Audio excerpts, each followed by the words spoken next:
Hey guys, so this is activity 2.5, and I apologize for earlier with I don't know what got into me about the reading thing. Let me get this fixed. All right, so we're going to be paraphrasing. And remember, when we paraphrase, it's kind of like you're doing a real quick summary.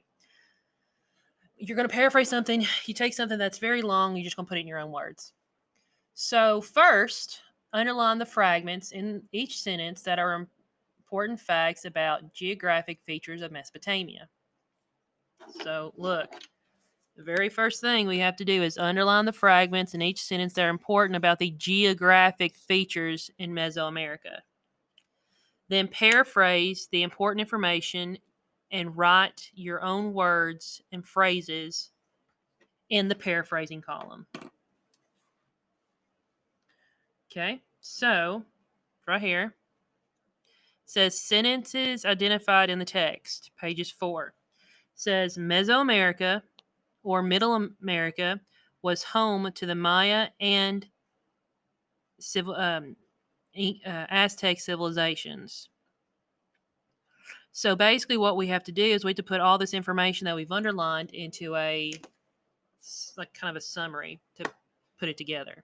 So we would say the Maya and Aztec civilizations in Mesoamerica. The Maya and the Aztec civilizations in Mesoamerica.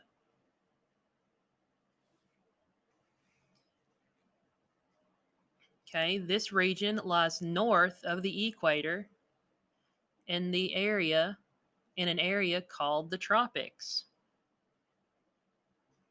So, in reference to geographic features, like where is it located? Instead of saying this whole thing, if I said, hey, where is Mesoamerica located? Instead of saying it's a region that lies north of the equator in an area called the tropics, what would you say? I would say north of the equator in tropics.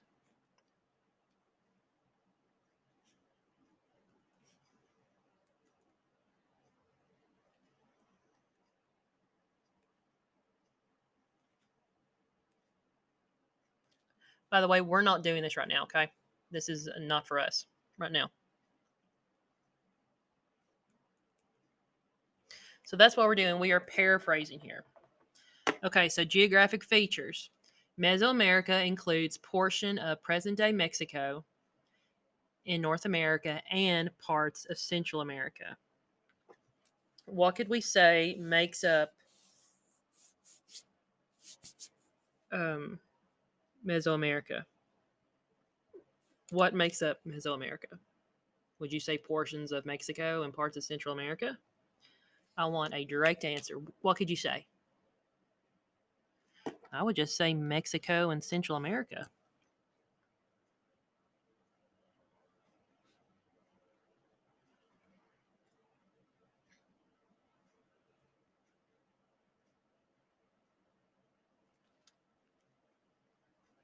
Okay.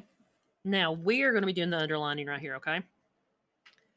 Mesoamerica had a diverse landscape, including dry coastal deserts and wet inland rainforests. Now remember, we are only underlying geographic features or sentences that tell us about the importance of the geographic stuff. So what was geographic about Mesoamerica has very diverse landscapes, including dry coastal deserts and wet inland rainforests.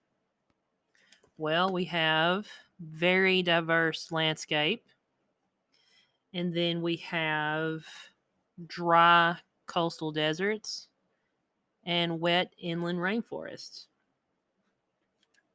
Okay, so those are the geographic features that are in that sentence. Now, how could we paraphrase that? If we were talking about Mesoamerica, well, let's say, I know we're going to say diverse landscapes. We're going to say dry coastal deserts, wet inland rainforests. Those are important terms. So I could say a variety or different And we're talking right here, we're talking about landscapes.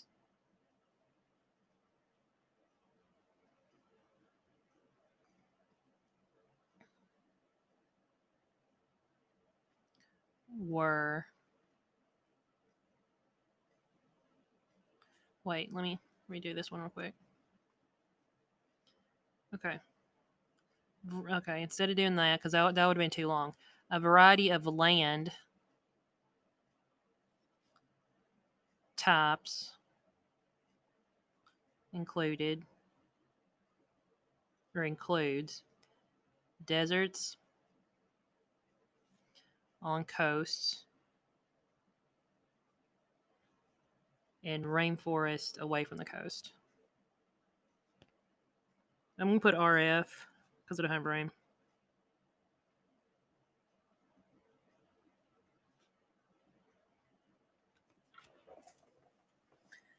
That one was kind of a little difficult there.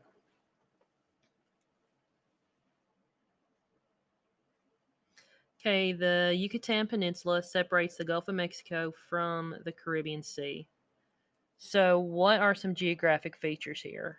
Well, first off, believe it or not, a geographic feature would be the Yucatan Peninsula because it's a peninsula and that's a feature.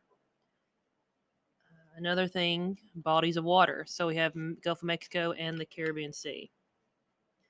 So, what can we say about the Yucatan? What geographic feature or geographic features, or how could we paraphrase the Yucatan? What kind of features are around it? Well, to me, I'm not going to put the Yucatan is surrounded by the Gulf of Mexico and the Caribbean Sea. I could just put the Yucatan Peninsula is surrounded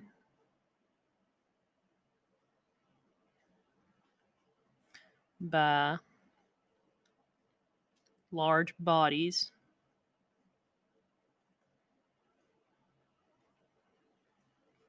of water.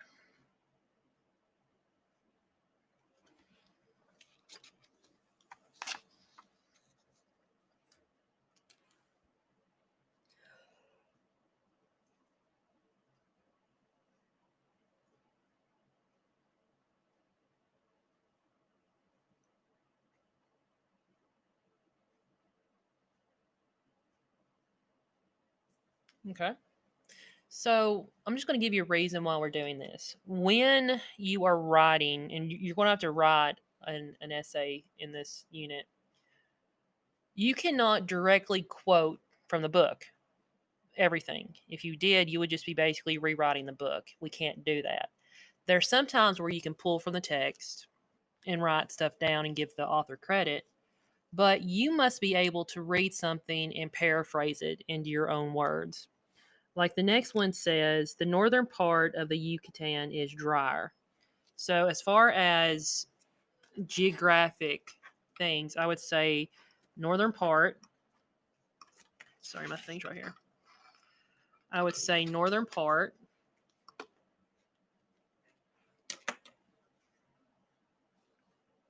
And then the Yucatan is drier. So, and drier would be the main thing. So, if I were just to kind of paraphrase this to write down northern, so that means there's other parts of this peninsula. So, I would say just some areas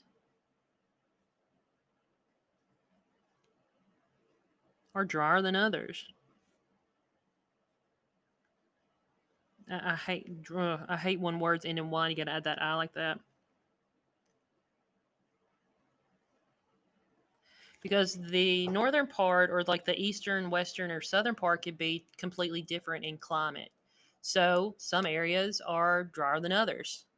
You're comparing the rest of the areas without like taking what was there. The Yucatan's deep cenotes supply fresh water to the area. Okay, so the Yucatan's deep cenotes. And then what does it do? It supplies fresh water. So, what is something we could say that we're not copying it directly? Now, remember, a cenote is a type of whale. C note is something that's natural. Okay, so with that in mind, we could say Yucatan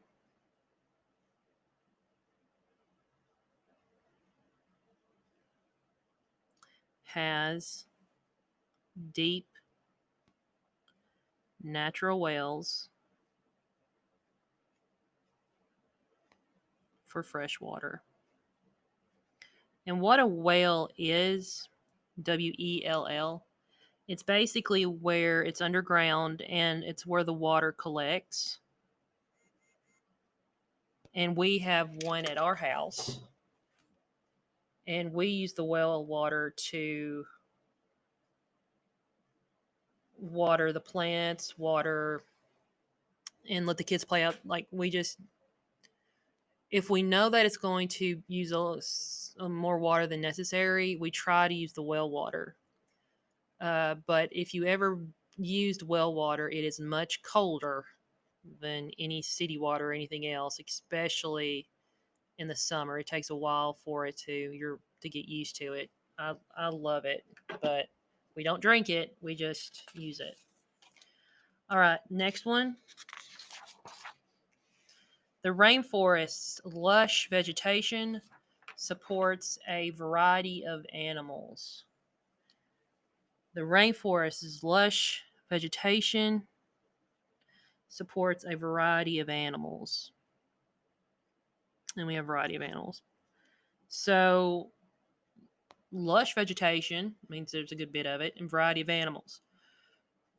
So, basically, it's saying that there's lots of things. So, we could say lots of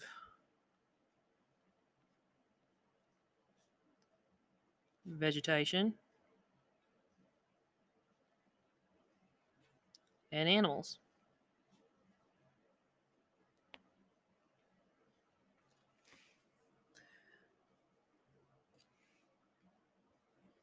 Okay. Some lowlands received heavy rains from May through December, followed by drought from January through April.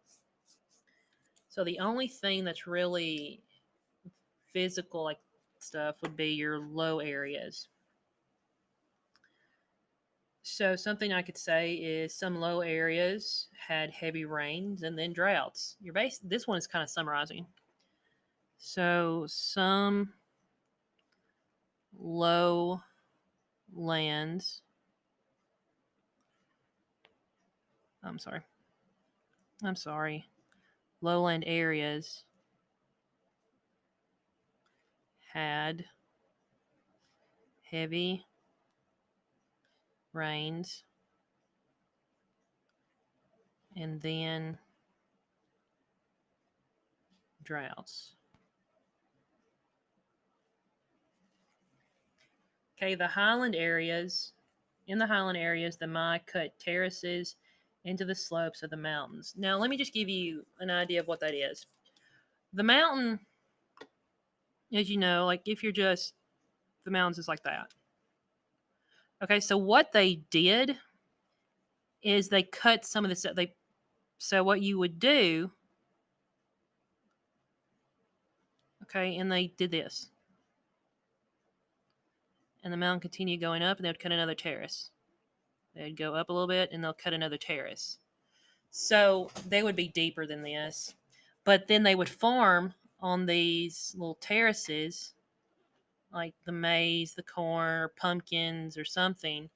They would do that, and what this also did was when rain happened, the rain would trickle down.